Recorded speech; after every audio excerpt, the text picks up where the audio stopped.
You're watching TCTV News, your only source for news and entertainment on campus. Welcome to this edition of TCTV News. I'm Jason Crystal. And I'm Natasha Brenneman. A University of Kansas professor was placed on indefinite leave Friday for a tweet he wrote about the Navy Yard shootings, in which he said, "Blood is on the hands of the NRA. Next time, let it be your sons and daughters." Was this an infringement with his freedom of speech? And now to Call-In, where he's interviewing students from Teal to get their perspective on the freedom and restrictions on social media. Good afternoon, I'm Colin Vitale. Following last week's Navy Yard shootings in Washington, we're taking to campus to find out what Teal students think about freedom of speech and social media, as it concerns the Kansas University journalism professor David Guth, whose poignant tweets landed him in the public eye after he accused the NRA of assuming responsibility for these actions. We're here with junior Molly Preston. Now, Molly, have you ever posted something controversial on a social media outlet before? I mean, who hasn't? Have there been any real-world consequences from it? Not really. So then, do you think that it's fair that this professor, after tweeting something controversial, was placed on administrative leave while his higher-ups figure out what to do with his position? I feel like any authority position should be respected, but once you start crossing lines, it's really hard to tell when you should stop. So do you feel that this professor crossed a line when he tweeted about the NRA's responsibility for this shooting? I feel like he probably should have known what was appropriate and inappropriate to post during that time, yes. Good thoughts, thank you. Now we have with us junior Bill Vickers. Now, Bill, have you ever posted something that someone might call controversial on a social media outlet? Absolutely, every day. Every day there's something. Have you ever seen real-world consequences of something you've posted? No, not really. It's more of a, we're going to talk bad about you on Facebook or the social media site, not really in person or out in public. So then, do you think it's fair that this Kansas University professor's administrators put him on leave for something that he tweeted that the public eye saw as controversial? See, that's where you run in it gets tough because, your Facebook and Twitter account are open to everybody, unless if you, switch it to private. But once it's out there, you're going to have consequences for it. But I don't think the school should have taken, action against him for it. It's his own personal thing. So, that's how he felt about it, and at least the university knows, and it's, it's nothing major, but, they'll do what they'll do, and it's public information also. So even as a member of an institution, he should be able to express his speech like that? Absolutely. I mean, we live in a country where, it's in the First Amendment, freedom of speech. So why are they limiting what he can say just because he works for them? So. All right, thank you very much, Bill. And now we have junior Travis Combine. So, Travis, have you ever posted something on a social media outlet that someone might disagree with? Yes, I have. Were you facing any real-world repercussions for it? Not really. I feel like we should have the freedom to post whatever we want. It's in the amendment. Okay, so then do you feel that this university professor should not have had any consequences for tweeting what he did about the Navy Yard shootings? No, it's his freedom of speech. That's why we have our amendment. If he wanted to say what he wanted to say about it, he should be able to. There should be no consequences. All right, so you feel even though he represents a higher institution, that everyone should be able to use these outlets for what they choose? Yeah, everybody should be equaled fairly. Everybody's equal, so why, since he's higher up in the world, why does it make a difference? All right, thank you, Travis. So there you have it. Teal students appear very wary of real-world repercussions that can come from posting controversial content on social media, but not everyone seems to agree that this professor should have been dismissed for his actions. Some students even citing a constitutional right that should have defended him. We'll get back to you on TCTV as this story unfolds. For now, let's take it back to the desk. Guys? A Massachusetts husband and wife were each sentenced to prison on Monday after being found guilty last month of raping their two adopted children. 50-year-old Joseph Mayotte sexually abused his daughter over a 5-year span, starting when she was 8. According to a news release from prosecutor Joseph D. Early Jr., Mayotte was convicted in August on 11 charges, including rape of a child, aggravated age difference, and was sentenced to 16 years to 20 years in prison. His wife, Linda Mayotte, was convicted on 19 charges, including 3 counts of rape of a child, and sentenced to 18 to 22 years behind bars. 2 U.S. Air Force officers who died in a crash in Laos in 1969 were laid to rest Monday at Arlington National Cemetery and honored with a final flyover, but not one provided by the U.S. military, citing budget concerns. The Air Force denied a request to honor the fallen service members with a military flyover. That prompted a private air squadron to step in. A volunteer with nonprofit group Warrior Aviation had this to say. Unfortunately, the government hasn't been able to supply flyovers for these gentlemen that have served and given up the greatest sacrifice they could. So all of us have decided to go ahead and fulfill the mission. Major James Sizemore of Lawrenceville, Illinois, and Major Howard Andre Jr. of Memphis, Tennessee, were shot down in their A-26A Invader aircrafts during a reconnaissance mission over Laos during the Vietnam War.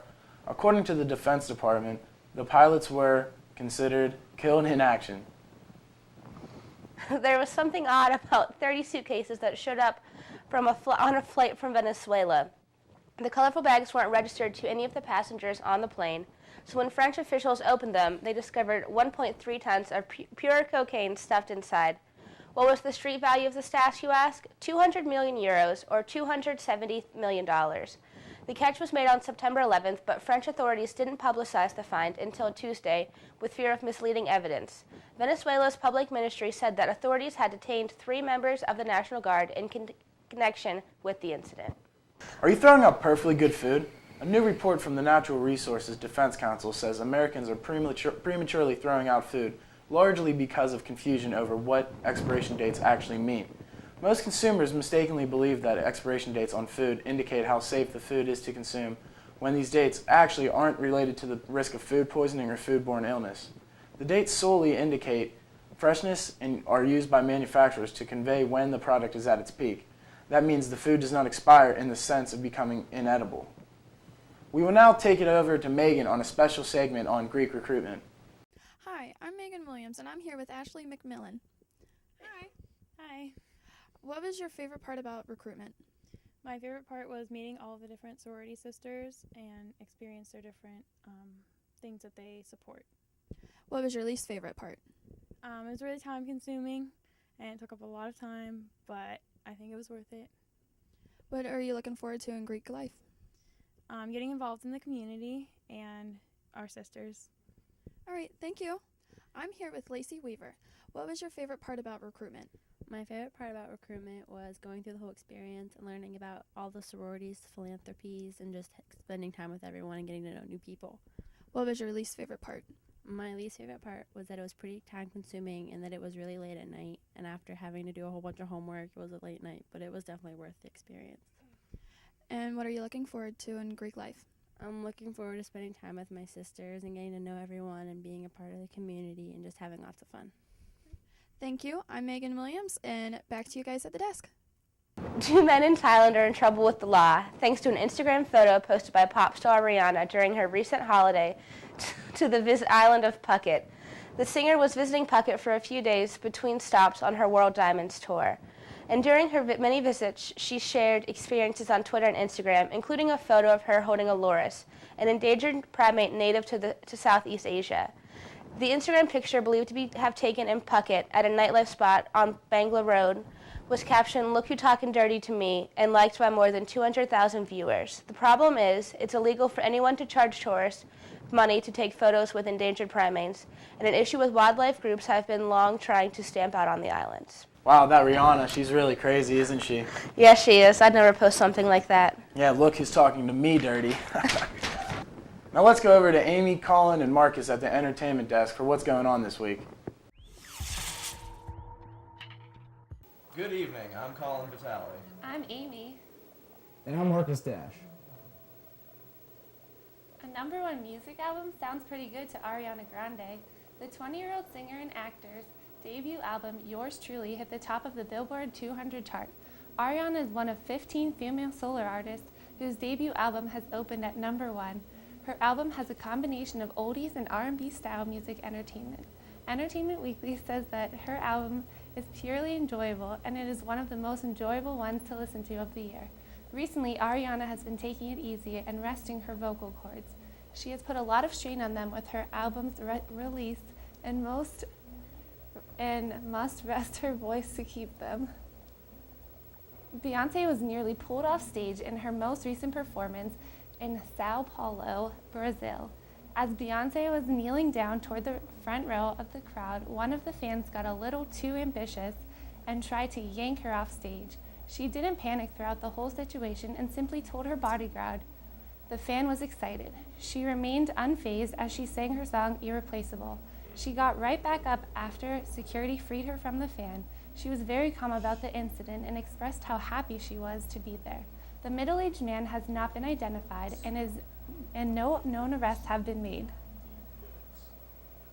Now let's go over to our TCTV reporter, CJ, over at the Bistro, who is giving us a behind-the-scene look at a Teal Trivia Night.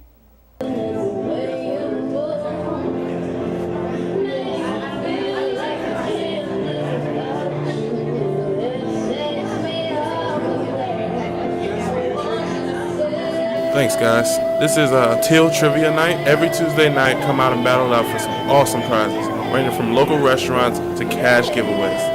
If you have any questions about this event, contact Dan O, Teal's Activities Director, by email or stop by his office located directly in front of the mailroom. Don't miss out on some great prizes with your friends. Back to you, Colin.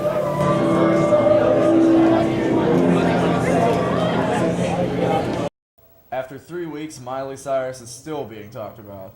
While the buzz has died down a little, you can still hear people talking about her antics at the Video Music Awards. There are some who take her side, and others who are still in a bit of shock. In an interview with CNN's Piers Morgan, Billy Ray Cyrus, Miley's father, was asked to share his opinion. He told Piers that, "She's my Miley, she is an entertainer, and I'm proud of her." He also goes on to say that she put a lot of time and thought into her act, and she said, "It's gonna get talked about." Feuds are commonplace in country music, but they usually die down as quickly as they begin. Well, this week someone decided to crank up the burner. Zac Brown, lead singer of the Zac Brown Band, made a statement saying that Luke Bryan's new smash single, "That's My Kinda Night," was the worst song he has ever heard. The song has come under a lot of fire because it is more of a streamlined pop song and not a traditional country piece. Jason Aldean, another country megastar, has come to his friend's defense by saying, "It's a #1 song, so fans must like it. Everyone else can mind their own." Zac Brown has publicly apologized for the feud, and it has died down in the past day or so. Jay-Z and Beyonce top Forbes' highest paid couples list. This hip-hop mega couple has topped the list 2 years in a row. It comes as no surprise to most people who know anything about the couple. Jay-Z is a self-made rap mogul who owns rap labels, an NBA team, clothing, and fragrance lines, even his own liquor. Beyonce has been a leading lady in hip-hop for the last few years. She is no slouch herself, owning fragrances and clothing lines. Forbes estimates that the two musical giants have made $95 million between June 2012 and June 2013. It's going to be hard to beat the couple, seeing as how the #2 couple are $15 million a year behind. iHeartRadio Musical Festival is once again a huge success. This past weekend, they kicked off the 2013 festival. It's the largest get-together of all types of artists, from country to hip-hop, pop, and rock. Legends like Elton John, Queen in attendance, alongside today's bright young stars like Robin Thicke, Katy Perry, Chris Brown, and even Miley Cyrus. The show took place over 2 days and nights in Las Vegas. The show sold out tickets within 10 minutes for the past 2 years. If you weren't lucky enough to buy tickets or win them, then hopefully you caught the show on the iHeartRadio website or even streamed it on your smartphone. Sales of Grand Theft Auto 5 have gone through the roof, topping over $1 billion in just 3 days. That smashes old records and puts a big smile on game makers' faces. The old record was held by Call of Duty Black Ops 2. It even surpassed huge movies like Avatar, Harry Potter and the Deathly Hallows Part 2, and even Marvel's The Avengers. Those movies took over 17 days to hit 1 billion. Without a doubt, the makers of the game Rockstar Game Company have done something right. The game was definitely worth its long-anticipated wait. Even today, people are still buzzing about The Emmys, which aired this past Sunday. The 65th Annual Primetime Emmy Awards was broadcasted live from the Nokia Theater in Los Angeles. Neil Patrick Harris hosted this year's show, and some people weren't too happy with the results. They said it lacked his glitzy Tony's touch. There were many tributes this year during the show, some including honoring actors, singing songs of artists who have passed, and even a look back at television's role in the coverage of the JFK assassination. Big winners included Modern Family, Breaking Bad, and the Liberace miniseries Behind the Candelabra. Richard Sarfarian dies this past weekend in Southern California at the Santa Monica Hospital. Richard was an influential director who directed many TV episodes, including ones from The Twilight Zone. Richard also directed Vanishing Point, which is what he is most known for. He was a major influence for the Maverick movie maker generation in the 1970s. He died of pneumonia that he contracted in the hospital after he was recovering from a fall. Richard was 83 when he died. He was the father of 4 sons and a daughter. Up next, see what teams clinched playoff berths this past weekend in baseball.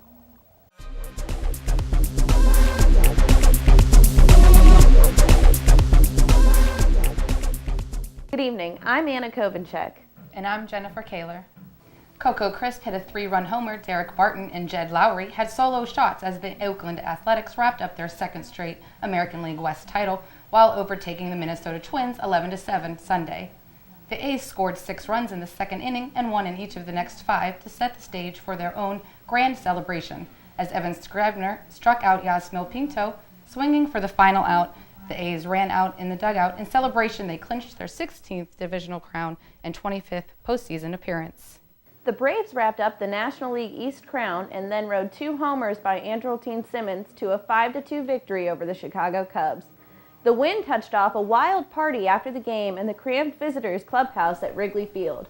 The game was in the 6th inning when Washington lost 4-2 to Miami, handing the Braves first divisional championship in a long 8 years.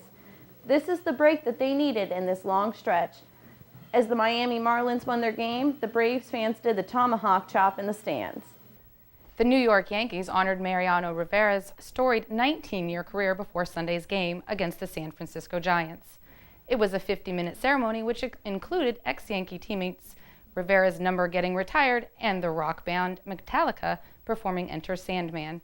The Yankees also put together a 5-minute video tribute featuring Derek Jeter, Posada, and Andy Pettitte. Rivera is baseball's all-time saves leader with 652.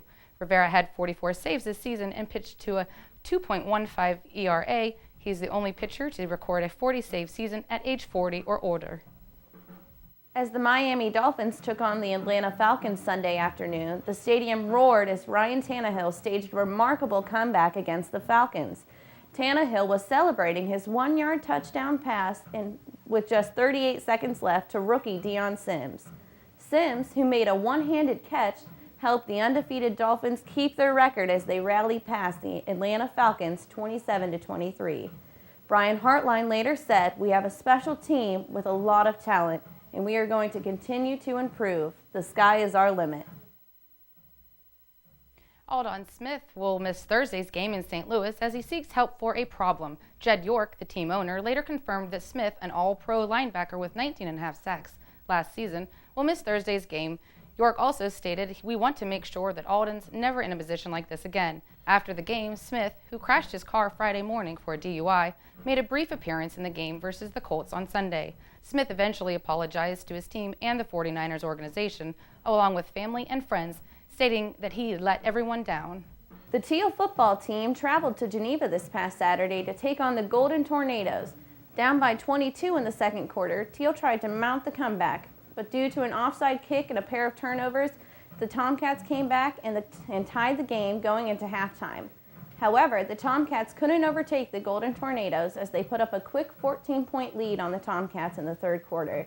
The Tomcats eventually fell to the Golden Tornadoes 49-28. But keep your heads up, Tomcats, as our football team is training hard and the hopes of winning this Saturday are high. Would you be mad if your vacation home got trashed by 400 partying teens? Former NFL player Brian Holloway had just that happen to him while he was at his home at Lutz, Florida. He was alerted by a University of Southern Florida sophomore about the party. Holloway said his partiers cost him at least $20,000 in damages to his Massachusetts vacation home. The damages to his house were broken windows and doors, punched out holes in the walls, and graffiti throughout the house. Stay tuned in after the break for our specialty segment of the week. Our very own TCTV reporter Tim Walker caught up with Chief of Police this week to talk about things. Thank you, Natasha. This is Timothy Walker with TC Special Live segment, and we're going to be here talking with Chief, as you see on the live TV. We got him up there. Hi, Chief.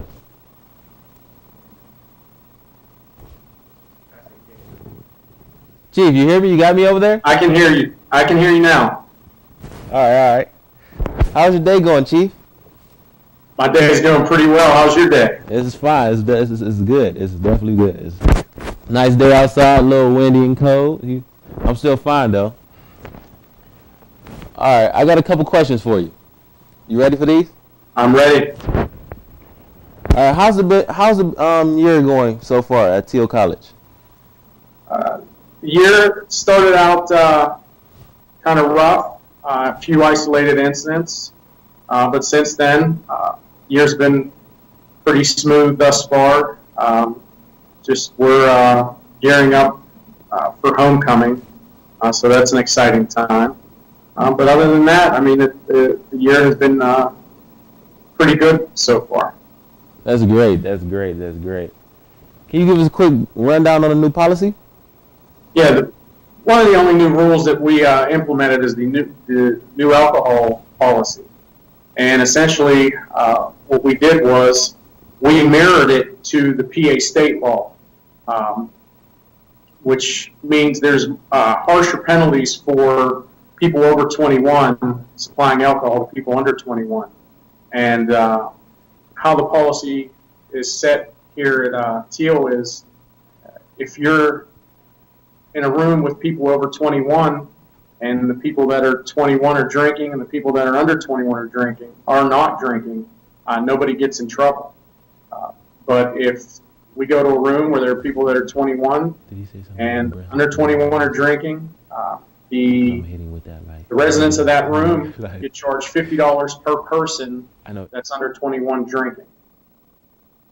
And so basically what we did, why we implemented that is to keep people that are over 21 a little more responsible and hold them more accountable.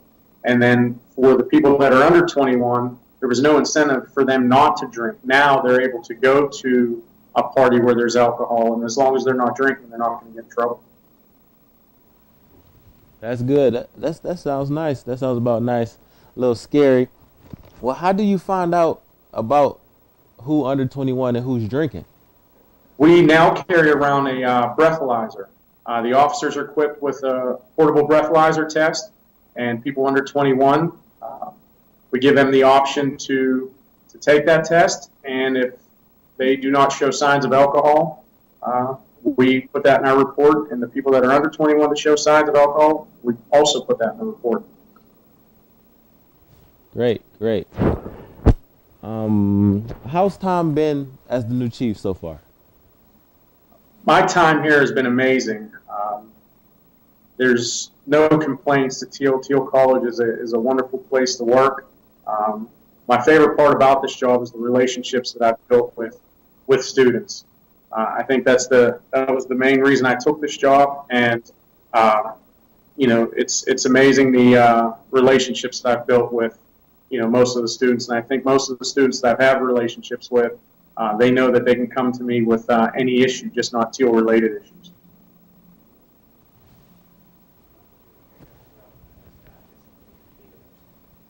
How's being with the new staff here? The new staff, everybody that I've encountered, all the new staff, they've been a pleasure to work with. Pretty much everybody here at Teal has been a pleasure to work with. Thank you, Chief. Back to the desk. Thank you. All right.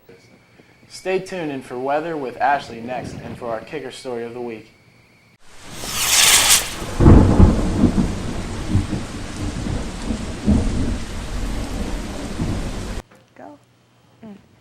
Thank you, Natasha.